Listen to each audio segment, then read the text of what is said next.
First impression ಹೇಗಿತ್ತು? First ನೀವೇ ಹೇಳಿ.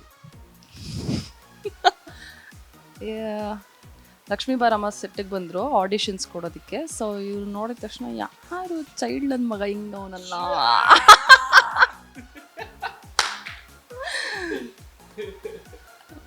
ಹಂಗಿತ್ತು ನಿಜವಾಗ್ಲು. ನಿಜ ಹೇಳ್ಬಿಟ್ಟೆ. ಆಯ್ತು, ಇವಾಗ ಹೇಗಿದೆ ಅದು ಹೇಳ್ಬಿಡಿ. ಇವಾಗ ವಾವ್ ಅಂತ ಇದೆ ನಿಜ. ಆ್ಯಕ್ಚುಲಿ ಆಡಿಷನ್ ಬಂದಾಗ ನಾನು ನೋಟಿಸ್ ಮಾಡಿಲ್ಲ ಅನ್ಸುತ್ತೆ ನಿಮ್ಗೆ ಕರೆಕ್ಟಾಗಿ. ಬಟ್ ಸೀನ್ ಸ್ಟಾರ್ಟ್ ಆದಾಗ ನನಗೆ ಫುಲ್ಲು ಭಯ ಆತಂಕ. ಯಾಕಂದರೆ ನೀವು ಸೀನಿಯರ್ ನೋಡಿ, ನಿಮ್ಮನ್ನ ಚಿಕ್ಕ ವಯಸ್ಸನ್ನ ನೋಡ್ಕೊಂಡು ನಾವು ಬೆಳೆದಿರೋದು. ಸೊ ಇಂಥ ಒಂದು ಮಹಾನ್ ನಟಿ ಜೊತೆ ಹೇಗೆ ಆ್ಯಕ್ಟ್ ಮಾಡಬೇಕನ್ನೋ ಒಂದು ಆತಂಕ ಇತ್ತು ನನಗೆ. ಸೊ ಸೀನಿಯರ್ ಜೊತೆ ಹೇಗೆ ಕೆಲಸ ಮಾಡಬೇಕನ್ನೋ ಭಯ ಇತ್ತು. ಬಟ್ ಇವ್ರು ಪಾಪ ಚಿಕ್ಕ ಹುಡುಗ, ಚೈಲ್ಡ್ ಬೇರೆ ಅಲ್ವಾ ನಾನು, ಅದಕ್ಕೆ ಚಿಕ್ಕವಳಿದ್ದಾಗ್ಲೇನೆ ಇಂಡಸ್ಟ್ರಿಗೆ ಬಂದೆ. ಸೊ ಇವರು ಲೇಟ್ ಆಗಿ ಬಂದ್ರಲ್ಲ, ನಾನು ಚಿಕ್ಕವಳಿದ್ದಾಗಿಂದ ನೋಡ್ಕೊಂಡು ಇವ್ರು ಬೆಳೆದಿರೋದು. ಸೊ ಇಲ್ಲ ನಾನು ಚಿಕ್ಕವನಿದ್ದಾಗಲೇ ಇವರು ಏನೋ ದೊಡ್ಡ ರೋಲ್ಸ್ ಮಾಡ್ತಿದ್ರು, ದೊಡ್ಡ roles. So but already experience ಇತ್ತು ಇವ್ರಿಗೆ. ಇಟ್ಸ್ ವೆರಿ ಸ್ವೀಟ್ ಆಫ್ ಅವರ್. ತುಂಬ ಚೆನ್ನಾಗಿ ಹೆಲ್ಪ್ ಮಾಡಿದ್ರು ನನಗೆ. Thank you sir. ಇದು 1 ವರ್ಷದ ಎಕ್ಸ್ಪೀರಿಯನ್ಸ್ ಅಷ್ಟೇ. ಹಬ್ಬ 1 ವರ್ಷ ಅಷ್ಟೇ. 10 ವರ್ಷ ಎಕ್ಸ್ಪೀರಿಯನ್ಸ್. ಯಾವ ಲೆವೆಲ್ಗೆ ಅಂದ್ರೆ, ನಾನು ಇವಾಗ ಆಲ್ರೆಡಿ ನನ್ನ ವಯಸ್ಸಾದ ಮುದುಕಿ, ಇನ್ನೇನು ನಾಳಿದ್ರಲ್ಲಿ ಹೊಟ್ಟೋಗ್ತೀನಿ ಅನ್ನೋ ರೇಂಜಿಗೆ ಮಾತಾಡ. ಅವ್ರು ಅನ್ಕೊಂಡ್ರು ಇಲ್ವೋ, ಈಗ ನೀವು ಹೇಳಿದ್ರು ಅಂದ್ಕೋತಾರೆ. ನಿಮ್ಮಿಬ್ಬರ ಫಸ್ಟ್ ಸೀನ್ ಈ ಇದ್ರಲ್ಲಿ ಕೇಳೋದಾದ್ರೆ ಫಸ್ಟ್ ಸೀನ್ ಅದೇ ಫಸ್ಟ್ ಸೀನಾ? ಹೌದಾ? ದೇವರಣ್ಣ ನೆನಪಿಲ್ಲ ನನಗೆ. ಬಟ್ ಲಕ್ಷ್ಮೀ ಬಾರಮ್ಮದಲ್ಲಿ ಐ ಥಿಂಕ್ ಇವ್ರಿಗೆ ಏನೋ ಬುದ್ಧಿವಾದ ಹೇಳೋ ಥರದ್ದು ಏನೋ ಒಂದು ಸೀನು, ಆ ಥರದ್ದು ರಫ್ಲಿ ಐ ರಿಮೆಂಬರ್. ಬಟ್ ಈ ಸೀರಿಯಲ್ ಆದರೆ ತಾಳಿ ಕಟ್ಟದ ಸೀನು ಬೆಟ್ಟದ ಮೇಲೆ ಬ್ಯೂಟಿಫುಲ್ ಆಗಿ ಬಂದಿತ್ತು. ಇಬ್ರಿಗೂ ಸಖತ್ ಇಷ್ಟ ಆಯಿತು. ನಮ್ಮ ಡೈರೆಕ್ಟರು ಅಷ್ಟೇ, ಬ್ಯೂಟಿಫುಲ್ ಅಂದರೆ ಒಂಥರ ಫುಲ್ ಮೋಟಿವೇಟ್ ಆಗ್ತಾಯಿತ್ತು. ಅಂದರೆ ಇವ್ರ ಜೊತೆ ಬೇರೆ ಫಸ್ಟ್ ಟೈಮು, ಇವ್ರು ಬೇರೆ ಸೂಪರ್ ಡೂಪರ್ ಆರ್ಟಿಸ್ಟು. ನನಗೆ ಫುಲ್ ಡಗಡಗ ಅಂತಿತ್ತು. ಸೆಟ್ನಲ್ಲಿ ಜಾಸ್ತಿ ಗಲಾಟೆ ಮಾಡೋರು ಇಲ್ಲ, ಇಬ್ರು ಈಕ್ವಲ್ ಆಗಿ ಮಾಡ್ತೀವಿ. ಏನೇ ಸೈಲೆಂಟ್ ಆಗಿದ್ರು ಇಷ್ಟು ಇಬ್ರು ಈಕ್ವಲ್ ಆಗಿರ್ತೀವಿ. ಗಲಾಟೆ ಮಾಡೋದಿದ್ರು ಇಬ್ರು ಗಲಾಟೆ ಬಿಡ್ತೀವಿ. ಫುಲ್ ಆ್ಯಕ್ಚುಲಿ ಗಲಾಟೆ ಅಂತ ಮಾಡಲ್ಲ, ತರಲೆ ಮಾಡೋದಿದ್ರು ಇಬ್ರು ಈಕ್ವಲ್ ಆಗೇ ಮಾಡ್ತೀವಿ. ಅಂದರೆ ಇಬ್ಬರದು ಮೆಂಟಾಲಿಟಿ ಸ್ವಲ್ಪ ಸಿಮಿಲರ್ ಇದೆ ಕೆಲವು ವಿಷಯಗಳಲ್ಲಿ. ಅಂದರೆ ಏನೇ ಒಂದು ಅಸಮಾಧಾನ ಇದ್ದರೂ ನಾವು ಜಾಸ್ತಿ ಅದನ್ನ ಎಲ್ಲರ ಮುಂದೆ ಡಿಸ್ಕಸ್ ಮಾಡೋಕ್ಕೆ ಹೋಗಲ್ಲ. ಏನೇ ಇದ್ರೂ ಮುಗಿಸ್ಕೊಂಡು ಹೋಗಿ ಸಪ್ರೇಟಾಗಿ ಮೀಟಿಂಗ್ ಮಾಡ್ತೀವಿ. ಬಟ್ ತರಲೆ ಅಂದರೆ ಬಂದಾಗ ಕಾಮಿಡಿ ಅಂದರೆ ರೆಗ್ಯುಲರ್ ನಡೀತಾ ಇರುತ್ತೆ. ಬಟ್ ಸ್ಟಿಲ್ ನಿಮಗೆ ಒಬ್ಬರು ಹೇಳಲೇಬೇಕು ಅಂತಿದ್ರೆ ಇವರೇ ಅಲ್ಟಿಮೇಟ್. ಬೇಕಾದ್ರೆ ನೀವು ಯಾರಿಗೆ ಬೇಕಾದ್ರೂ ನಮ್ಮ ಟೆಕ್ನಿಷಿಯನ್ಸ್ಗೂ ಕೇಳಿ, ಸಖತ್ತು ಆ ಥರ ತರಲೆ ಇವರು. ಆ ಥರ ಅಂದರೆ ಯಾವ ಥರ? ಅದೆಲ್ಲ ಬೇಡ ಬಿಡು, ನಮ್ಮ ಜನ ಅಷ್ಟೇ ಸಾಕು. ಇವ್ರು ಜಾಸ್ತಿ ಅನ್ಕೊಂಡ್ಬಿಡ್ತಾರೆ. ಹೌದಾ? ಕೊಡ್ಲಾ ನೋಡಿ ಕಣ್ಣಲ್ಲಿ ಹಿಂಗಂತಂದ್ರೆ. ಹಾಗೇನಿಲ್ಲ, ಸ್ವಲ್ಪ ತಮಾಷೆ ಮಾಡಿಕೊಂಡು ಏನೋ ಲೈಟಾಗಿ ಏನೋ ಸೆಟ್ಟಲ್ಲಿ ಎಲ್ಲರೂ ನಗ್ತಾ ಏನೋ ಕೆಲಸ ಮಾಡಿದ್ರೆ ಟೈಮ್ ಹೋಗೋದು ಗೊತ್ತಾಗಲ್ಲ. ಯಾಕಂದರೆ ಶೂಟಿಂಗ್ ಅಂತ ಬಂದಾಗ ಏನೋ ಟೈಮಿಂಗ್ಸ್ ಇರಲ್ಲ, ತುಂಬ ಲಾಂಗ್ ಅವರ್ಸ್ ಇರುತ್ತೆ. ಸುಮ್ಮನೆ ಮುಖ ಸಿಂಟರ್ಸ್ಕೊಂಡು ಕೆಲಸ ಮಾಡೋದಕ್ಕಿಂತ ನಗ್ತಾ ಮಾಡಿದ್ರೆ ಏನೋ ಚಂದ ಅಂತ ಅವಾಗ ಸಣ್ಣ ಪುಟ್ಟ ಜೋಕ್ಸ್ ಮಾಡ್ತಿರ್ತೀನಿ. ಎಲ್ಲರೂ ನಗ್ತಾರಪ್ಪ. ಆ ಸಣ್ಣ ಪುಟ್ಟ ಜೋಕ್ಸ್ ಹೆಂಗಿರುತ್ತೆ ಅಂದರೆ 1 hour ಅಲ್ಲಿ ಮುಗಿಯೋ ಸೀನು 2 hour ಆಗುತ್ತೆ ಅಷ್ಟೇ, ಇಷ್ಟ, ಇನ್ನೇನಿಲ್ಲ. ಇಷ್ಟು ದಿನಗಳಲ್ಲಿ ಇಬ್ಬರು ಜಗಳ ಮಾಡಿದಿರಾ? ಅಂದರೆ ಜಗಳ ಆ ಥರ ಏನಿಲ್ಲ, ಬಟ್ ನಮಗೆ ಡಿಫ್ರೆನ್ಸ್ ಆಫ್ ಒಪಿನಿಯನ್ಸ್ ಇರುತ್ತೆ. ಅಂದರೆ ಒಂದು ವಿಷಯದಲ್ಲಿ ಕೆಲವು ವಿಚಾರಗಳಲ್ಲಿ ನಂದು ಬೇರೆ ಒಪಿನಿಯನ್ ಇರುತ್ತೆ, ಅವ್ರದ್ದು ಬೇರೆ ಒಪಿನಿಯನ್ ಇರುತ್ತೆ. ಬಟ್ ಜಗಳ ಆಡೋಕ್ಕೇನು ಹೋಗಲ್ಲ, ಯಾಕಂದರೆ ನಾವೇನು ಸಂಸಾರ ಮಾಡ್ತಿದ್ದೀವಲ್ಲ ಜಗಳ ಆಡೋಕ್ಕೆ. ಹೇಳಿ ಅಲ್ಲೋ, ಫ್ರೆಂಡ್ಶಿಪ್ ಜಗಳ ಆ ಥರ ಎಲ್ಲ ಇರುತ್ತೆ. ಹೌದು, like he said difference of opinion ತುಂಬ ಇದೆ. ಆ ವಿಷಯಕ್ಕೆ ವಾದ ಆಗ್ತಾ ಇರತ್ತೆ. ಆಯ್ತು ಬಿಡುಗರು, ನೀನು ಹೆಂಗೆ ಬೇಕಾದ್ರೂ ಯೋಚನೆ ಮಾಡು, ನಾನು ಹೆಂಗೆ ಬೇಕಾದ್ರೂ ಯೋಚನೆ ಮಾಡ್ತೀವಿ. ಅಗ್ರಿ ಟು ಡಿಸ್ಅಗ್ರಿ ಅಂತಾರಲ್ಲ. ಶೂಟಿಂಗ್ಗೆ ಲೇಟ್ ಆಗಿ ಬರೋರು ಯಾರು? ಏನು ಲೇಟಾಗಿ ಬರೋದು? ನಾನು ಶೂಟಿಂಗ್ ಏನು ಲೇಟ್ ಆಗುತ್ತೆ ನನ್ನಿಂದ. ಅಂದರೆ ಅವ್ರು ಯಾವ ಟೈಮ್ ಕರೀತಾರೋ ಆ ಟೈಮ್ ಕರೆಕ್ಟಾಗಿ ಬರ್ತೀನಿ ವಿತ್ ಮೇಕಪ್. ಹೌದು, ನೀನು ಲೇಟಾಗಿ ಬರೋದು ಅಂತ ಕೇಳಿದ್ರು. ಸೊ ನನಗಿಂತ ಲೇಟಾಗಿ ಬರೋದು ನೀವು, ಅದಕ್ಕೆ ಲೇಟಾಗಿ ಬರ್ತೀರಾ. ಅರೆ ನಾನು ಸೀನಿಗೆ ಲೇಟಾಗಿ ಬರ್ತಾರೆ ಅಂತ ಕೇಳಿದ್ರು ಅವರು. ಇಲ್ಲ ಸೀನಿಗೆ ಆನ್ ಟೈಮ್ ಪರ್ಫೆಕ್ಟ್ ಆಗಿ ಬರ್ತಾರೆ. ಇದು ಯಾಕೋ ನನ್ನ ಕ್ಯಾರೆಕ್ಟರ್ ಅಸಾಸಿನ್ ಮಾಡೋ ಕ್ವೆಶನ್ಸ್ ತಪ್ಪು ತಿಳ್ಕೊಂಡ್ಬಿಡ್ತಾರೆ. ಇವ್ರು 8:15 ಯಾಕೆಂದರೆ ನನ್ನ ಓನ್ ವೆಹಿಕಲ್ ಬರ್ತೀನಿ. ಅದಕ್ಕೋಸ್ಕರ ನಾನು ನೀಟಾಗಿ ಆರಾಮಾಗಿ ಶೂಟಿಂಗ್ ಶಾಟ್ ಯಾವಾಗಿರುತ್ತೋ ನಾನು ಮೇಕಪ್ ಮನೇಲೆ ಮಾಡ್ಕೊಂಡ್ಬರ್ತೀನಿ. ಹಾಗಾಗಿ ಆ್ಯಕ್ಚುಲಿ ಬೇಸಿಕ್ಲಿ ನಮ್ಮ ಮನೆಗೂ ಈ ನಮ್ಮ ಮನೆ ಅಂದರೆ ಇವ್ರ ಮನೆ ನಮ್ಮ ಮನೆ ಆಲ್ಮೋಸ್ಟ್ ಹತ್ತತ್ರ. ಸೊ ಈ ಲೊಕೇಶನ್ಗೂ 1.5 hour ಇದೆ. ನಾನು ರಾಣಿ ಥರ ಬರ್ತೀನಿ, ಇವ್ರು ಒಂದು ಸ್ವಲ್ಪ ಕಷ್ಟಪಟ್ಕೊಂಡು ಅವರೇ ಓಡಿಸ್ಕೊಂಡು ಬರ್ತಾರೆ. ನನಗೆ ಡ್ರೈವಿಂಗ್ ಇಷ್ಟ. ಓಕೆ, ಹಾಗೆ. ಪ್ಯಾಕಪ್ ಅಂದ್ರೆ ಯಾರಿಗಿಷ್ಟ? ಎಲ್ಲರಿಗೂ ಇಷ್ಟ. ನಮ್ಮ ಕ್ಯಾಮ್ರಾಮನ್ಗೂ ಇಷ್ಟ, ಈಗ ನಿಮಗೂ ಇಷ್ಟ, ಎಲ್ಲರಿಗೂ ಇಷ್ಟ ಪ್ಯಾಕಪ್ ಅಂದ್ರೆ, accept for our production manager. ಇಲ್ಲ, ನಮ್ಮ ಪ್ರೊಡಕ್ಷನ್ ಮ್ಯಾನೇಜರ್ಗೂ ಇಷ್ಟ, ಇಬ್ರು ಮಕ್ಳಿಗೆ ಬಿಟ್ಟು ಇನ್ನೆಲ್ಲರಿಗೂ ಆ್ಯಕ್ಚುಲಿ ಇಷ್ಟ. ಅವ್ರಿಬ್ರು ಒಳ್ಳೆ ಕೊಯ್ ಅಂತ ಇರ್ತಾರೆ, ಇನ್ನೆಲ್ಲರಿಗೂ ಪ್ಯಾಕಪ್ ಅಂದ್ರೆ ಇಷ್ಟ.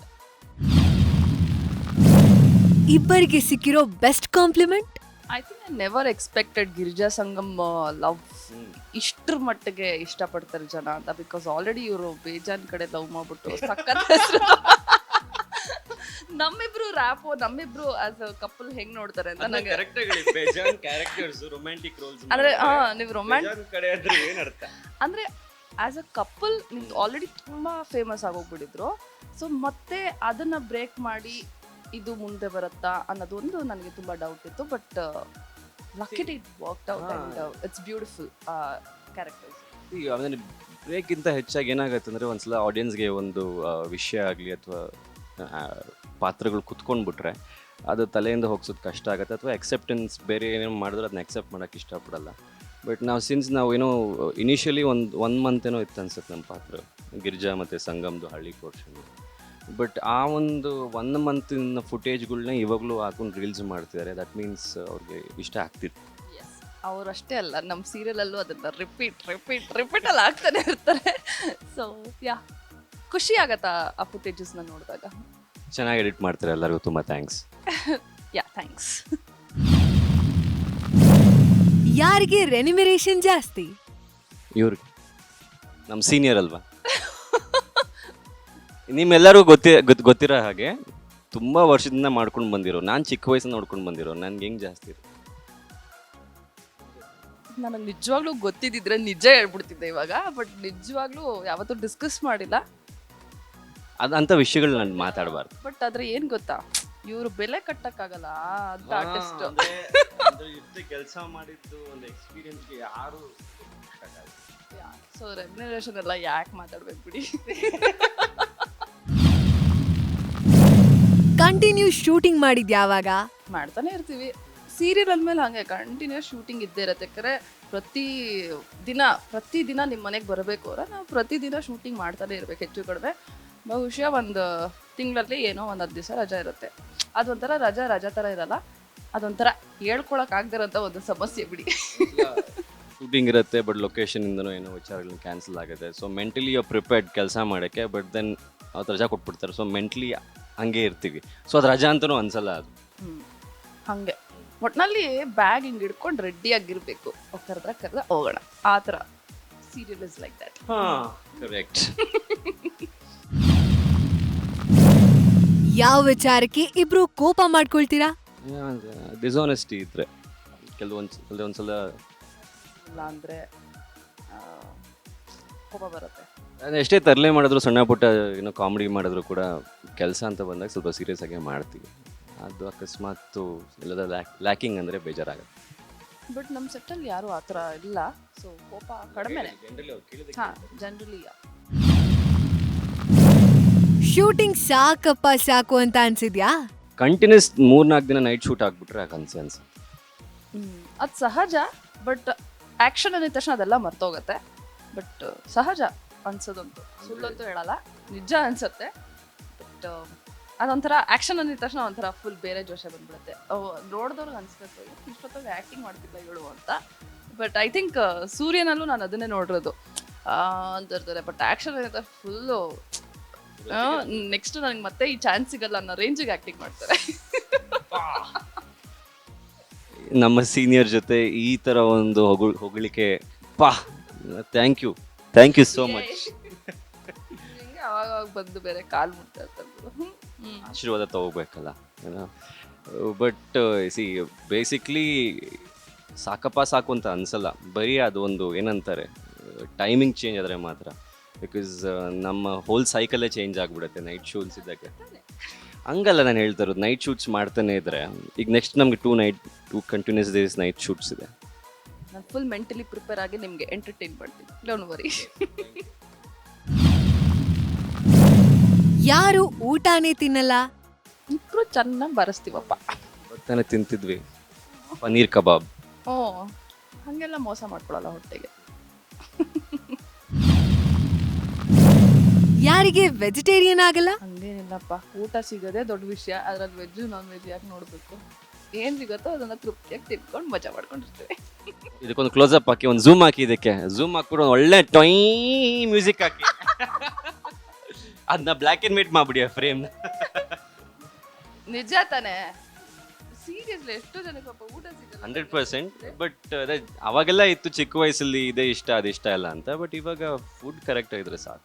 ಆ ಟೈಮ್ಗೆ ಏನೇನು ತಿನ್ಬೇಕು ಅದನ್ನ ತಿನ್ಬೇಕು, ಅಂದ್ರೆ ಹೆಲ್ದಿಯಾಗಿರ್ಬೇಕಷ್ಟೆ. ಮೊಬೈಲ್ ನಂಬರ್ ಹೇಳಿ.